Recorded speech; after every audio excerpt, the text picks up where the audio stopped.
You are now checking out The Win Podcast, where the everyday people are the celebrities. So let's get to know them. I'm an ordinary person trying to change people's lives, especially at the high school level. And like you said, ESL is my passion. One of the reasons why is because I was once in those shoes. I was an ESL student at one point back in the 90s. Nice. And then if I could remember correctly, you came from in your story, Guatemala? Yeah. And then you came over here. What age was that? 12. 12. Explain to me the fear that you probably had, or like the challenges you had now leaving one country, coming over here, and pretty much starting fresh, which I find pretty like amazing because that never happened to me. I went from one hood to like another hood, and I knew it was dangerous sometimes. Or I went to one hood, I went to Buffalo, a lot of white people. It was nice. So, but New York is totally different from Guatemala. So, how was that process for you leaving, coming here? Well, my mom is the one that immigrated here first.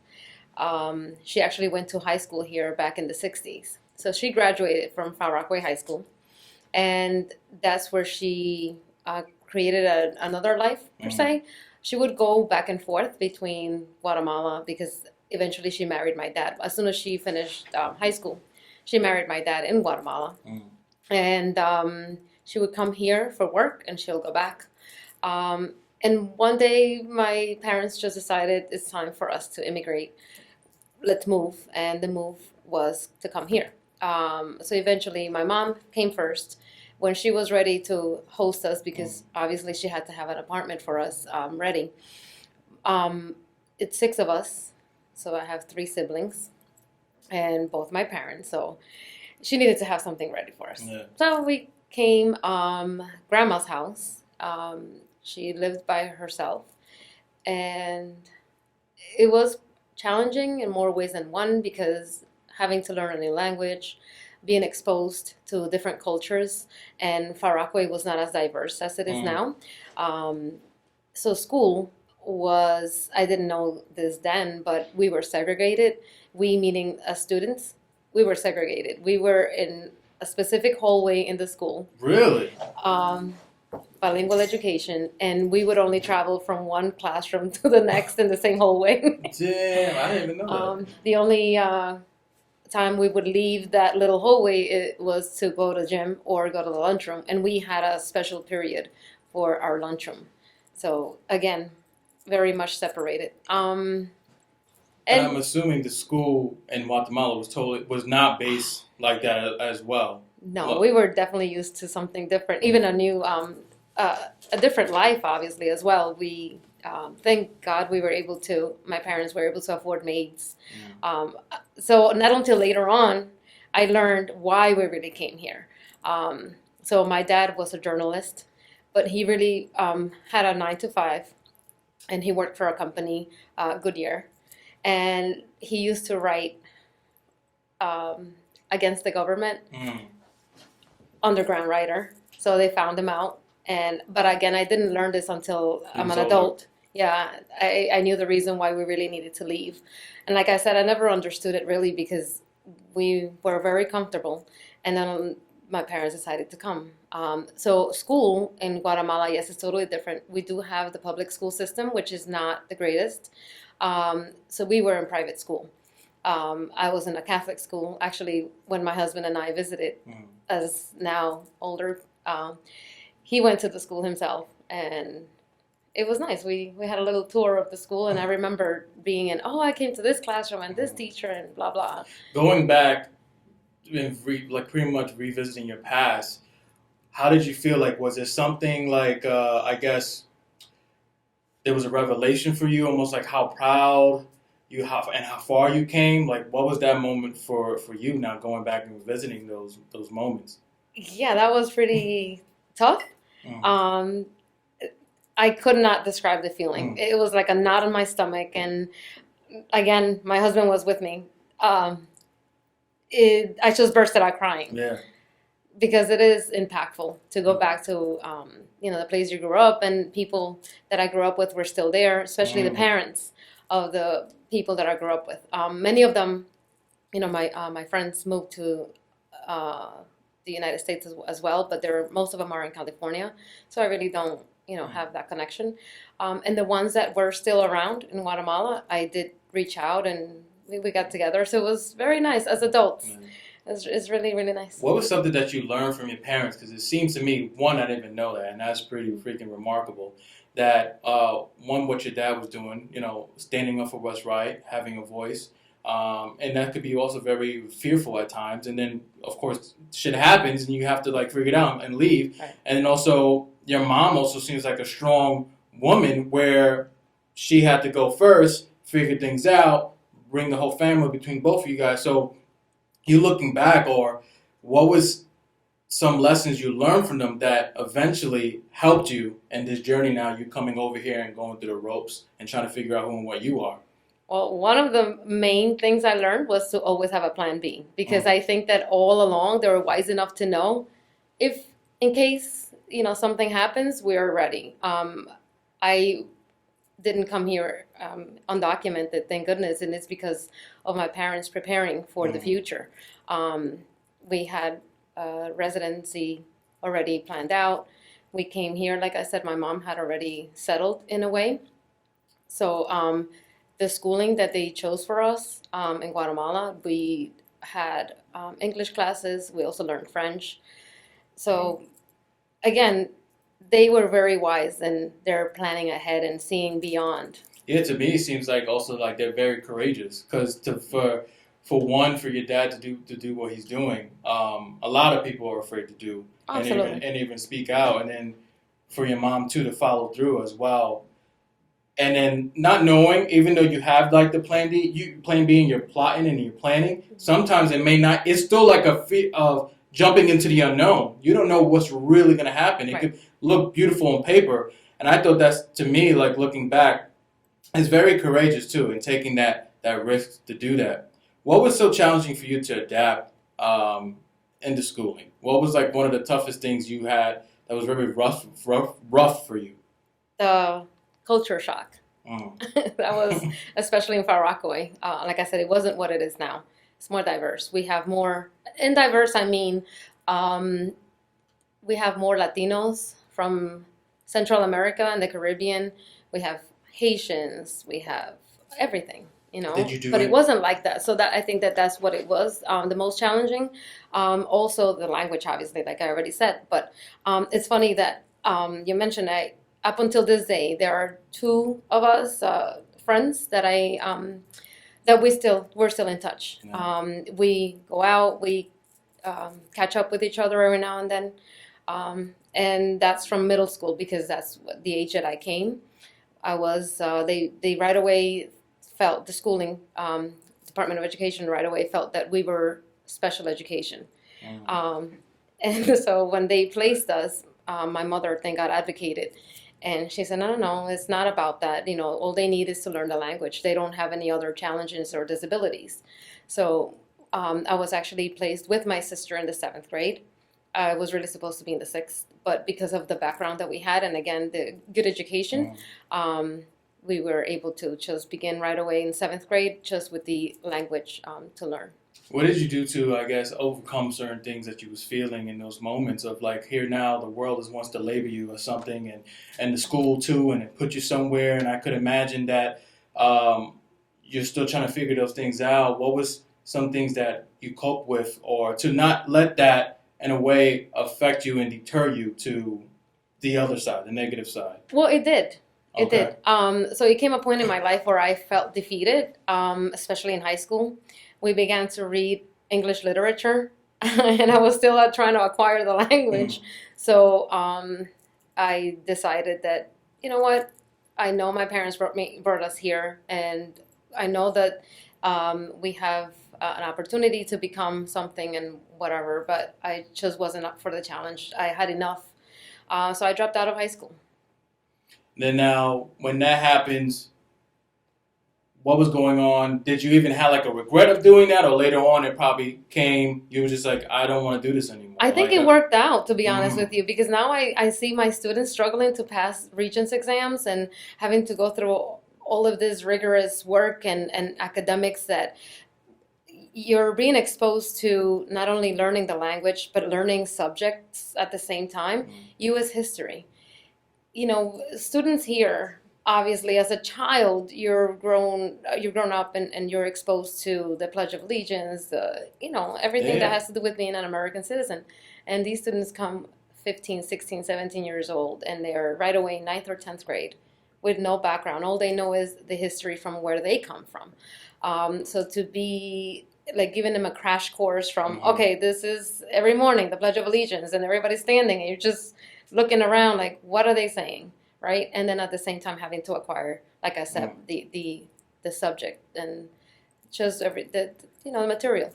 What did you get from that freedom now, dropping out of high school, where I feel like now maybe the world and your journey is going to start teaching you certain things that now the school wasn't going to teach you, and they already labeled you as something. What were some things that you were learning now pretty much on your own and making the decision like, this is not for me. I don't want to do this. Not right now, right? Yeah, not right now. Yeah. I postponed it. That's really what happened. I knew, like I said, that I really enjoyed school. That was, thank goodness, one of the things that I really knew. That I also wanted to sing. I honestly, my profession, what I wanted to do was to be a stewardess. I wanted to travel the world and get paid for it. Obviously, that didn't pan out. My mom is actually the one that saw, just like an adult will see the potential. One day she just came to me, I was 19, and she said, listen, I made an appointment for you. This is the place. This is the bus that takes you there. Just make sure you show up. And I looked at it, and it was a college. I said, okay. I said, but I didn't graduate high school, so how am I? She goes, don't worry. They'll help you. They'll tell you how. I said, okay. So I went, showed up, and they did. That's how I got my GED. Took remedial courses through college classes, and I had my associates in 2 years. So. And this is also still around the time that you had children as well, because from what I know that you had children early. What they call the world early, because I'm like, whatever you want to have and what you have. But this should be like a mental capacity. In America, it's early. Yeah, right. So, but that I feel like that motherhood, did that teach you as well, and like benefit to, but when the time now, which I want to go into, where you're going to go into college, and I would assume that like. I would look at it like, well, not piece of cake, but I'm like, shit, my journey was more difficult than this right now. Right. So how did that help you being a mother before you start going into the schooling? Well, I think that is exactly the springboard, right? That's what led me to say, wait a minute, I have 2 children to support. I really need to do something with my life, and I need to show them that I shouldn't be a negative statistic. I need to be something better than most. And that was the motivation. Go to school, graduate, and eventually I went back for my bachelor's, and then I went back for my master's, and now I'm doing a second master's. That's how much I like school. How did you learn how to juggle all those things? And I would assume it was draining. Of course, you probably had support, but how did you manage to pull through, and what was the motivation? My children. And I did not do it alone. Obviously, I could never do it alone. My grandmother was always there, my mom, my parents. So my entire family was my support system. And then, of course, I met my husband. We were both 19, and he did not believe I had children. He said, well, you're joking, right? These are your siblings. I'm like, no, these are my children. I did not lie to you. I told you I have children. And so, yeah, we have been together since we were 19 years old, and we have been together, actually married 20 years. What did you do in those difficult moments? Because I could imagine that there were tough and difficult moments, and there's a lot of people that's not in your shoes, but they just have kids and they want to go back to school. How did you pull through in those moments when schooling became difficult, life became difficult, but you still had an agenda, you still had a goal that never, left your mind? But what pulled you through, helped you to get to those very tough moments? Remembering where I came from, remembering why we're here, proving to my parents that yes, I might have made mistakes growing up, but it was something that I owed to myself more than anything. Again, I wasn't ready in high school, but I did say I need to go back and finish this, finish what you start type of thing. And once again, I needed to let my children know that no matter what, you need to always come through, and you need to be triumphant and just pull through, no matter what. You made a comment in the beginning which was awesome, and I feel like teachers don't get a lot of credit for a lot of things that they do. They do change lives if the students allow themselves to really hear what the teacher has to say.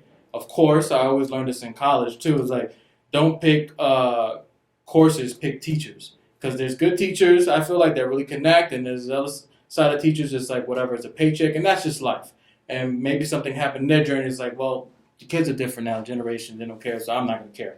But I know teachers were very big in my journey, and they helped me a lot. So what made you want to take this route now to become an ESL teacher, and specifically pointed, like, this is the route I want to do? So another reason why I dropped out of high school was because of a guidance counselor. Mm. She actually said to me, you're a liability to the school. We can't give you an elevator pass. You should really leave. So a lot of those moments, like you said, in our lives, we come across certain people in our paths, right? May not be the necessary people that we need at the moment, but those are the ones that teach us lessons. Mm-hmm. So she taught me, I don't want to be like you. That's what I got from that. I would never be a person that will tell a student, you know what, this is not for you. And that's exactly what I have with my students. Thank goodness. I'm also the E&L coordinator in my school. And it's because of that. I can connect with not only the students, but families. I actually, when it comes time to do registrations in September, I call them and I say, listen, I know that you're working. You cannot miss a day of work. They're all immigrants. How about we make an appointment at 4 or 5 in the afternoon? I'll wait for you. How long should I wait? Because there is a process, right? For registration, E&L students is different. Parents have to watch a video, and it's a lot involved. And so again, so from day one, I'm making a different connection with them. They're used to just, well, this is where we open. You need to make it here. I don't care. I don't want to hear about your life, right? You just need to get here. Is your child, you're responsible. That's it. I don't feel that way because I know the struggle and I know what my parents went through, right? Having to work. My dad, like I told you, we were well off. However, when we immigrated, he started working in a car wash. That destroyed me. And it's something that my dad asked me right before he died. He asked me, do you think we made the good choice, coming here? No. And absolutely, because I feel that I wouldn't be the person I am today if they didn't take that chance to come here and start anew. I know that the struggles we went through, but you overcome. So. Absolutely. One, thank you for sharing all that. I mean, I feel like I could answer that for him as well. Just hearing like your story, I'm like, absolutely, it was a great choice. Was it scary? Hell yeah. Mm-hmm. But it seems to me like in this family, like you guys are like fighters, and whether you guys realize it or not, you guys were faced with a lot of challenges. Mm-hmm. Even your dad, for example, starting from the bottom again, well off over there, also had a choice to do I write or not write. Right. But he followed that strong spirit and honored himself. Like, I'm gonna write. This is not right. I'm gonna write about all the wrong things that I see with this. Your mom too, a fighter. Mm-hmm. And I think you embedded it by seeing that without you, like, subconsciously. Correct. Not even realizing. So then when the time came for you to fight, it came out almost in a natural sense. And also you have the support system. And to me, I think it's inspiring and amazing because it just shows that anything and everything is possible, one. Mm-hmm. You are, and I like how you said, people are going to come and maybe degrade you, may not want to be you or treat you differently, but there is a lesson there that sparked a fire. But in the end, you guys have overcome so many things.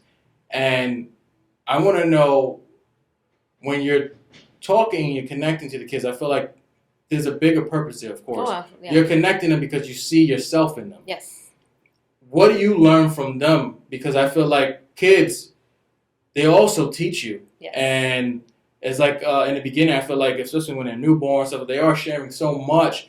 And even in school levels, I feel like there's a back and forth. Of course, the teacher has, I feel like, acquired most of the wisdom, but there is wisdom that we may have overlooked sometimes that we forgot when we were their age. So what are some things you learn from your students? A whole lot. Actually, I give them a lot of choices. Because it's ESL, I don't necessarily have to teach something. I don't have to follow a curriculum, right? To me, you're learning the language. Anything I teach you learn the language with. So I do ask them, what is it that you're curious about? What is it that you want to know? What have you ever wondered? How does this work? Or how do you say this? Or why is this letter, whatever, anything. So that's why I mentioned the Pledge of Allegiance and the Star Spangled Banner, because they want to know, well, what is the history behind that? Why do they say those words? And what is gleaming? And what's bursting? Why do they use bombs in the lyrics, right? So it's interesting. So I do have to find ways to reach them and give them the opportunity to use prior knowledge, use that and run with it.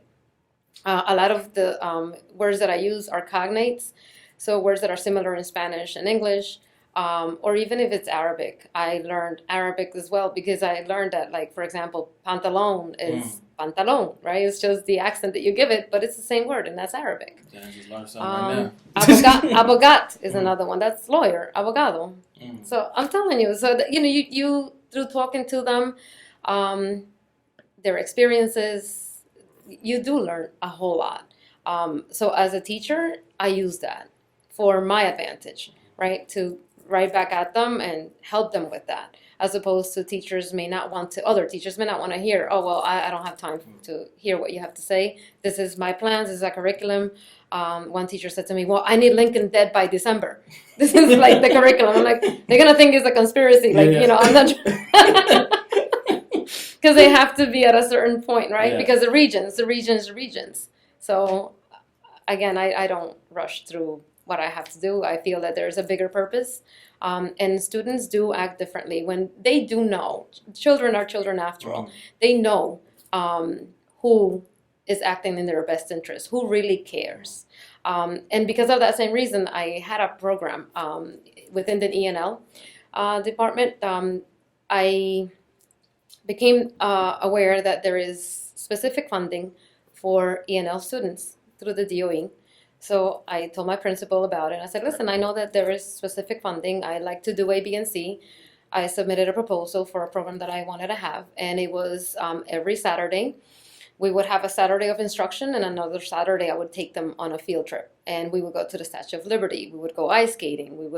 It definitely took me away from my family. But I knew that it was such a gift for them to actually see the statue and to go inside and to just being exposed to New York, right? And New York City, and have the freedoms that you can just go anywhere and not have to worry about really anything, right? Explain, it shows the heart that you have, right? Because you realize that, you're in a situation where you are blessed with your family, and you guys wasn't spoon fed, or whatever you guys earned as a family, you earned it, right? And they, and your kids and your children and your husband, you guys are able to experience things. And then when you look back at these kids, you probably were saying, wow, this will be a great opportunity for them to experience these things, and they may not ever experience it. Maybe it's when they're older, but I know as a child this would be effective to them. It shows the heart that you had to do that and make that sacrifice. So in the end, it was something that was very beneficial to them and also to yourself. Oh, yeah. I feel, because it seems like you didn't have, and maybe I'm wrong, but it seems like you didn't have a teacher like you in your journey. Or did you? You didn't. So that made you want to be that teacher even more. Right, exactly. Like I told you, people, people are put in your path, right? Right. So again, it's up to you to decide, is that a lesson that I need to learn from that person? Or whether it's a good lesson or a bad lesson, Yeah. right? Because there is good and bad in everyone. So you choose what you want to take out of that. So that's exactly what I did. Well, I don't want to be like that person. Even as parents, I always tell my children, please, if you're going to follow something or if you're going to do something after me, model after me, choose the good things, choose the positive things. And whatever you see me doing wrong, don't do it. And I do that myself. I see my mom did something that I really didn't, Right. think it was acceptable or I didn't care for. I don't do it as a parent. How do you remain true to yourself in teaching, and sometimes where, like they said, we need them this by this certain point. We need you to teach them these certain things. And like you said, yeah, we'll get there. But how do you remain true to fight at times this system? And I would imagine in the beginning, I don't know, maybe you were just following along until you build the confidence like, well, you know what? I don't want to fucking do that right now. I will get there, but not right now, because this is Leslie's fucking classroom. Like, you know what I'm saying? So, but of course in a humble way, not like how I said it. But I can't fuck do you that. and fuck what you thinking of. But how did you, I guess, juggle that to find your true voice and know that, like, I hear what you're saying, but I have another agenda. How do you remain true to that? That's exactly it. You just said it. That's exactly how I tell people. Well, that's your agenda. I have my own. These are my students. I know what works for them in my classroom. You do what you need to do in your classroom. But at the same time, like I said, I know that if I expose them to hands-on experiences, like I said, going to the Statue of Liberty, okay, guys, so I make it a little lesson, right? So first immigrants and blah, blah, blah. So they start making connections. Oh, wait a minute. Yeah, the tenements. Oh, yes, the first immigrants. And then, making connections as to what was said in the classroom. And that's why it was important for us to have the classroom experience first. So I would teach them about where we're going. I would incorporate, all right, guys, so let's Google where we're going. Let's also Google how we're going to get there. What is the most efficient way? Should we rent the bus? Should we take the train? How should we get there? And the reason why is because if one day they want to go with their family, they can go and say, Dad, listen, I know how to get there. Let's just take the A train. We get off here, whatever, right? Yeah, I feel like I want to take this class now. I'm like, certain things I still don't know how to get to. You can help me Google Map it. Well, now with apps, right? But you teach them life. Yes.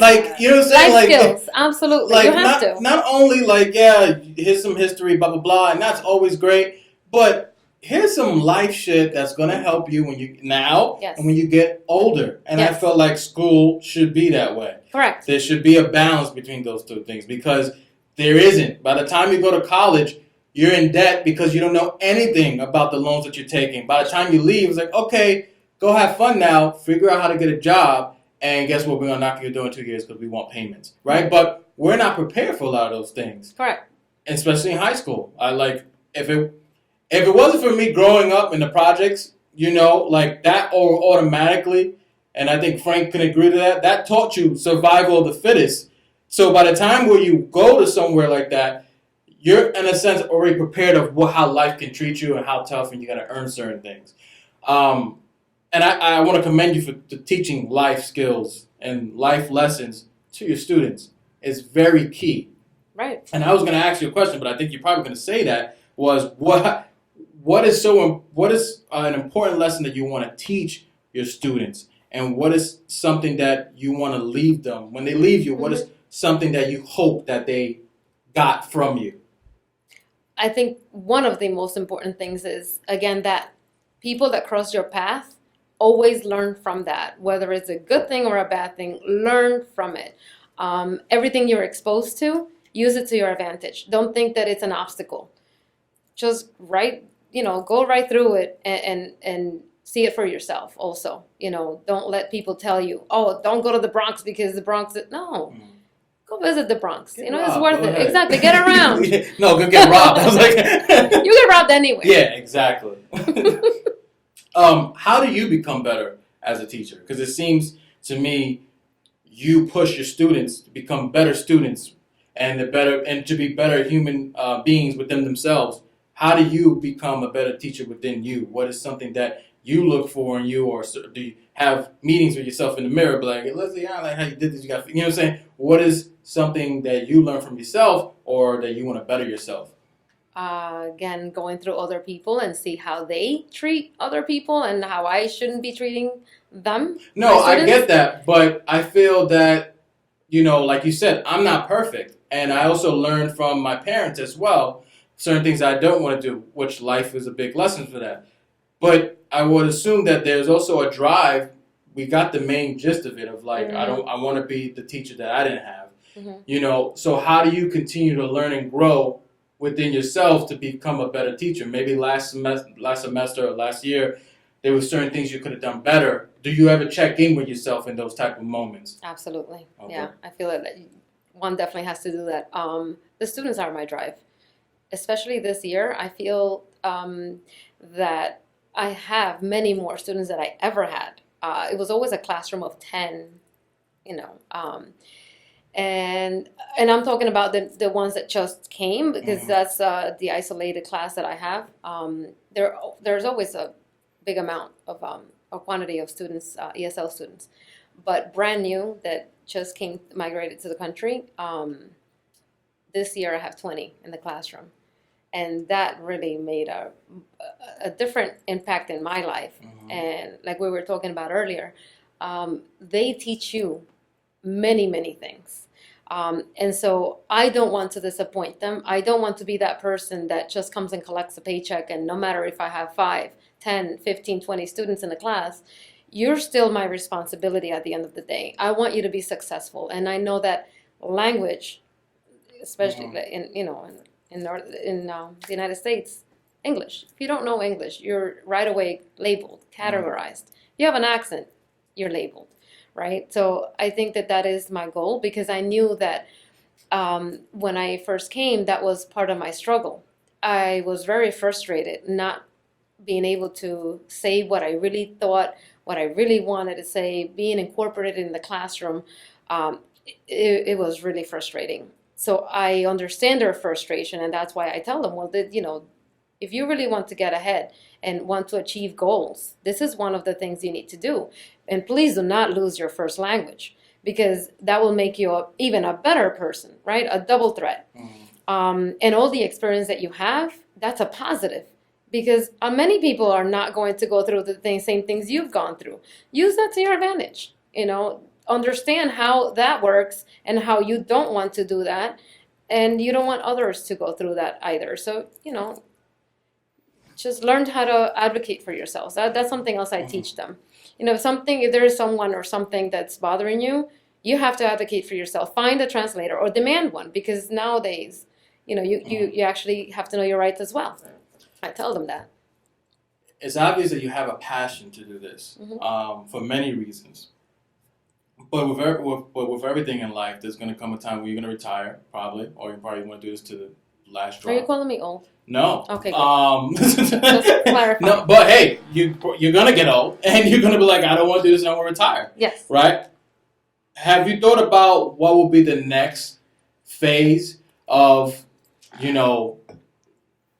not doing this or retiring, or how can I do this, incorporate it now into a different journey? Absolutely. So my plan B, I believe through leadership. So that's the second master's that I'm hopefully almost there.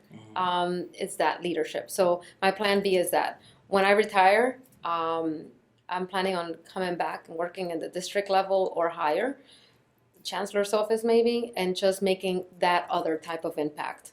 No longer in the classroom. I'm talking higher and more in the law end of it, because I do see how it doesn't, there's such a huge disconnect, right? And as a teacher, I can definitely use that and say, well, this doesn't really work.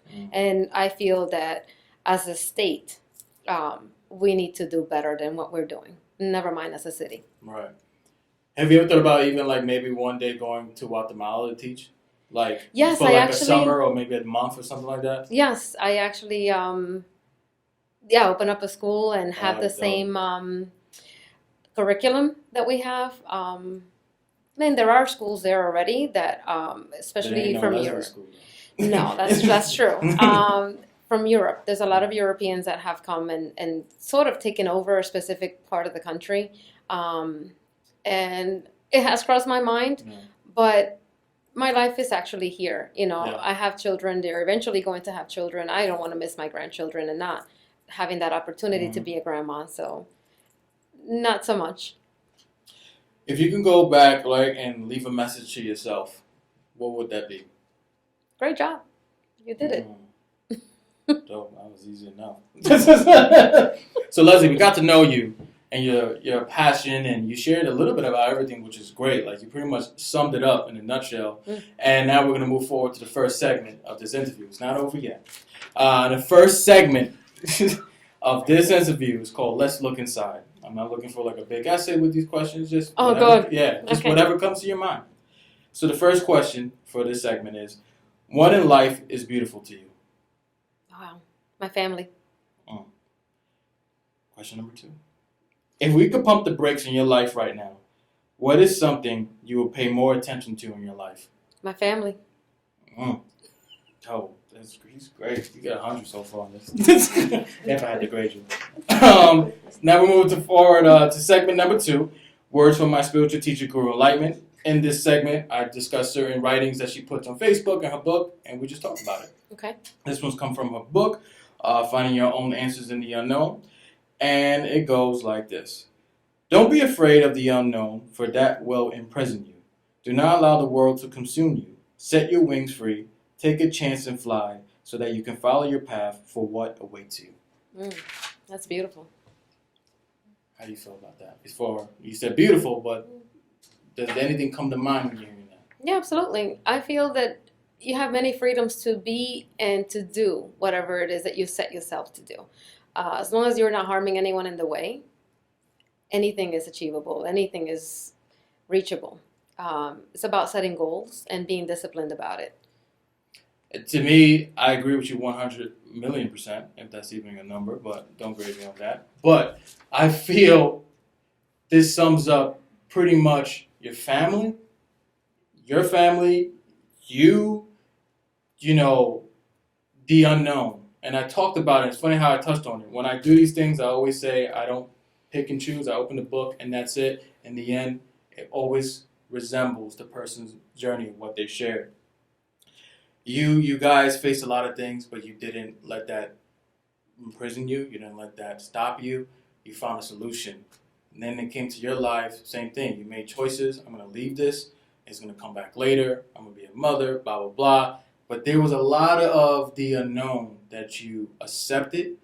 And with that, you saw a path that awaited you to be, whether ESL teacher, you know, also learning to go back to college. You know, your mom planted that seed. But if you did the opposite, you wouldn't be where you are today. If your parents did the opposite, they wouldn't be where they are today. Absolutely. And I think that's so amazing, and I commend you guys for, I would say, just going forward. If at the end of the day, if that's what it was, it's just you guys kept on going forward, planning, trying to make things work, and knowing that our heart's still beating, so there's a way. Right. Yeah. No, for sure.